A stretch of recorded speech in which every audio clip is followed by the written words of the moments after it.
प्रितीच्या भावा भयणीनो, आयज आमी ह्या विशयाचेर नियाळटाव. आमी पवित्र स्नान घेतलेल्या दिसा थावन शुभ वर्तमानाचे परगोटणार.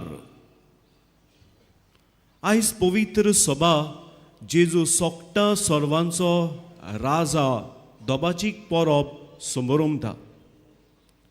ही परब पापसाहेब पायस XI आनी परगोट केली. क्वास प्रिमास ही चीट बरोवन आनी कित्याक लागोन केली ताणें 4 कारणां दिता तो. पयले सुवातेर पयलें झूज सोंपलेलें आनी झुजाचीं कुपां ह्या संवसारार आजुनूय आसलीं.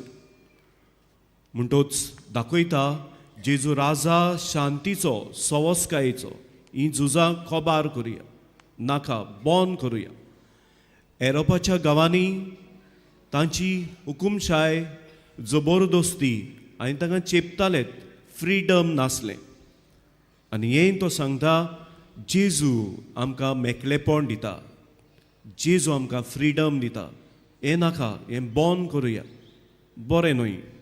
तिसरे सुवातेर जेन्ना सगळे आमी पळयता मनशां ह्या संवसारांत लोबदोलेलीं, ताचे मौजेन ताचे कुशेन संवसारा वाटेन गेल्लीं, तेन्ना त्याच बरोबर 4 सुवातेर जेन्ना पवित्र सभा सोडून आनी जेजूक सोडून सगळीं वेतालीं पयस गेलेलीं, तेन्ना तो सांगता जेजू राय आनी जेजू नीत करूंक येतलो, निम्माणी आमकां जोडटी कोत्तलो आनी आमकां हे भाशेन ताचे राजान घेतलो. म्हणटच चतूर रावप, सगळ्यो वच मौज मारप आनी हे भाशेन संवसाराकूच सगळ्यांक जिवीत दिवप सारकें न्हय.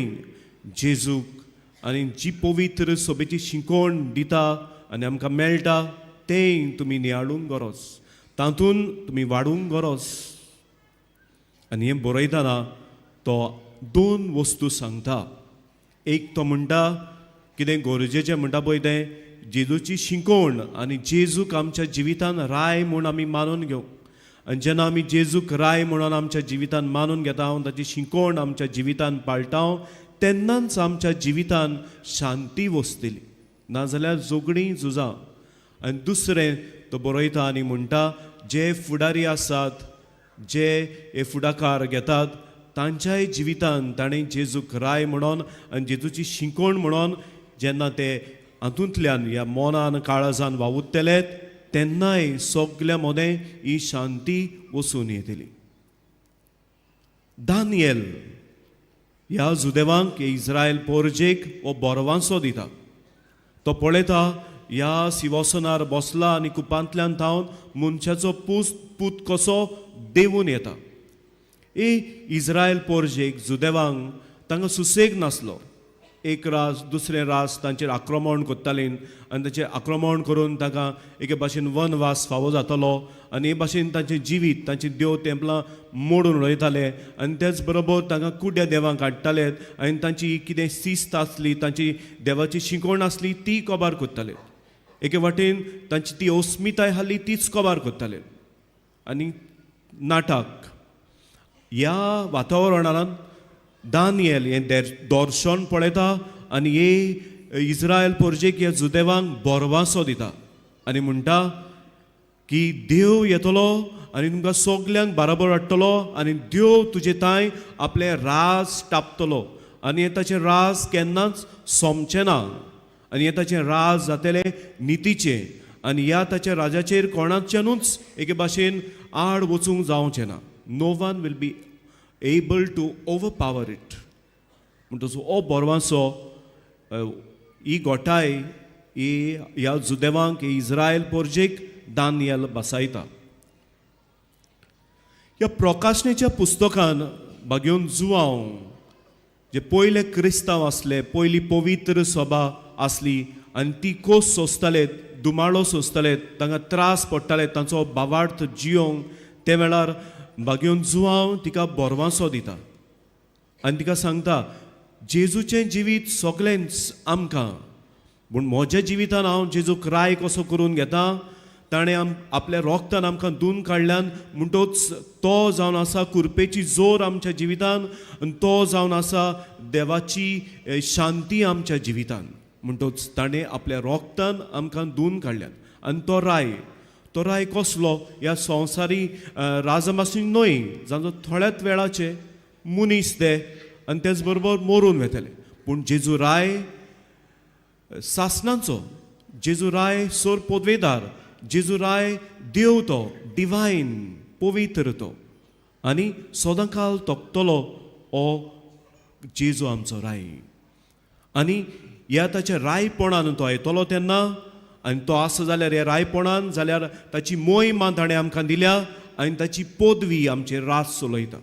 ताची मोहीमा आमकां दिल्या कित्याक तो आमचे सवे आमचे भितर आमचे मोदें जियेता. कित्याक संवसार सोरोपर्यंत हांव तुमच्या सांगाता आसा म्हूण ताणें आमकां बासावणी दिली. आनी ताचें रायपण पदवेचें कसली पदवी दादागिरी करपाक जुलूमशाय चलोवपाक ना, पूण वचून मेळपाक भेटपाक आनी हे भाशेन सगल्यांक लागीं हाडपाक असली ताची पदवी सोदून काडपाक आपणाशीन हाडपाक. आनी शुभ वर्तमानान आमी पळयता पिलात आनी जेजू तांचे मदेकात ती भासाभास जाता, कोण राय. आनी जेजू ताका म्हणटा पिलाताक, म्हजे ह्या संवसारांतलें रायपण जालें ना जाल्यार म्हजे शिपाय जुस्तले आसलेत म्हजे बासोत, म्हजें संवसारांतलें रायपण न्हय.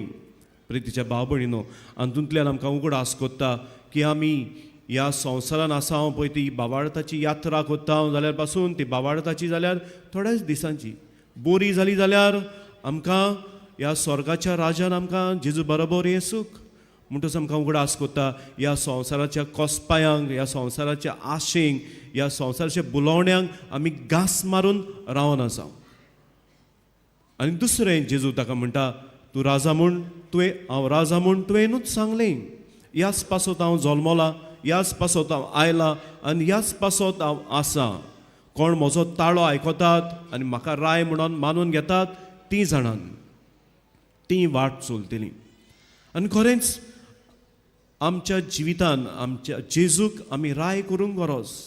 जेन्ना जेजू म्हज्या जिविताचो राय तेन्ना हांव जाता सेवक, चाकोर, गुलाम, ताचो वावर करूंक, ताची सेवा करूंक. जेजू तर म्हज्या जिविताचो राय जाल्यार हांव जाता मोगाचो, हांव जाता बोगसण्यांचो.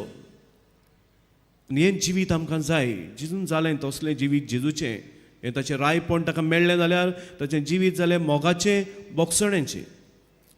आनी जेजू म्हज्या जिविताचो राय जाल्यार हांव येतलो सोदूंक कोण समाजाचे देगेर आसा जाल्यार आनी कोण जिवितान सांडला जाल्यार ताका सोदूंक आनी ताचे खातीर वावरूंक. न्हूच फकत सोदून काडलो आनी ताचे खातीर हांव वावरिना जाल्यार हें म्हजें रायपण कित्याक उपकारना. कित्याक जेजू गेलो आमकां आयलो सोदूंक आनी सोदून आमच्या जिवितान ताणें पिकोवणी हाडली, बरेपण केलें, आमचें जिवीत वयर उबारलें. प्रितीच्या भाव भयणीनो, देवाचें उतर आमी नियाळला घेतलां. ह्या जेजूक आमी घेतले आल्तारार, ताका आमी शेवतले. तो आमचो आदार, तो आमची गोठाय, तो आमचें बळ. जाल्यार हे पवित्र स्नाना दिसा आमी घेतलेलें ही जबाबदारी शुभ वर्तमानाचे परगोटणार आमी जावंक जाल्यार पयले सुवातेर ह्या जेजूक घेवन हांव जातलो परगोटणार. जेन्ना हांव पळयता ह्या संवसारान अनीत आसा, शांती ना, झगडीं आसात. आनी जेन्ना हांव पळयता ह्या संवसारान सगळे scam, job scam, land scam, liquor scam, सगळे स्कॅम. आनी तेन्ना हांव खरेंच न्हिदितो जाल्यार हांव स्वताक उबो रावतां. कोण स्वता खातीर वावुरतात तांकां म्हजो पाठिंबो दिता, तांचे बरोबर आसा जाल्यार हांव ह्या वातावरणान हांव परगोटणार जाता. आनी असो हांव करिना जाल्यार हांवूय ह्या स्कॅमांनी थिंगा भितर आसा. दुसरे सुवातेर हांव जेजूचो परगोटणार. आमी सगलीं केन्ना आमी पळयता ही बाबार्थाची वाट चलतना पवित्र सभेक जाय तें सोसूंक पडलें जाल्यार आमच्याय जिवितान आमकां जाय तें सोसूंक पडटलें. आमचें बाबार्थाचें जिवीत सोंपें न्हय. आयज आमी पळयता आमच्या माणिपुरान, तेच बरोबर आमच्या लेबनन, मागीर युक्रेन आनी पालेस्तिनाक जायतीं जाणां सोंसतात, कश्ट करतात. तीं पयस आसात, पूण म्हजे बरोबर की कोण लागीं आसात, दिसा दिसपटी ही बाबार्थाची वाट चलतात, तांकां ह्या तांच्या कश्टांनी आदार आनी हांव तांचो पाठिंबो जाता सहकार दिता जाल्यार तांचे बरोबर आसा जाल्यार हांव जाता परगोटणार. आनी तिसरे सुवातेर पळयता हांव जेजू तर खरेंच म्हज्या जिविताचो राय जाल्यार हांव जेजूक घेवन हांव जाता मोगाचो बोगसण्याचो हांव जाता सेवेचो आनी हांव वेतां सोदूंक जी कोण आसा देगेर आनी जी कोण जिवितान सांडल्यान आनी ताका सोदून हांव तांच्या जिवितान हाडटा पेखोवणी. तांचे खातीर हांव वावुरतां, तांचे खातीर हांव कितें तरी बरेंपण जेजूचें दिता तेन्ना हांव जाता परगोटणार. होच जेजू म्हाका आपलो आदार दिवंक, आपले पवित्र आत्म्याचे कुरपेन भरूंक आनी आपली गोठाय हांव ताचो परगोटणार जावंक फावो करूं.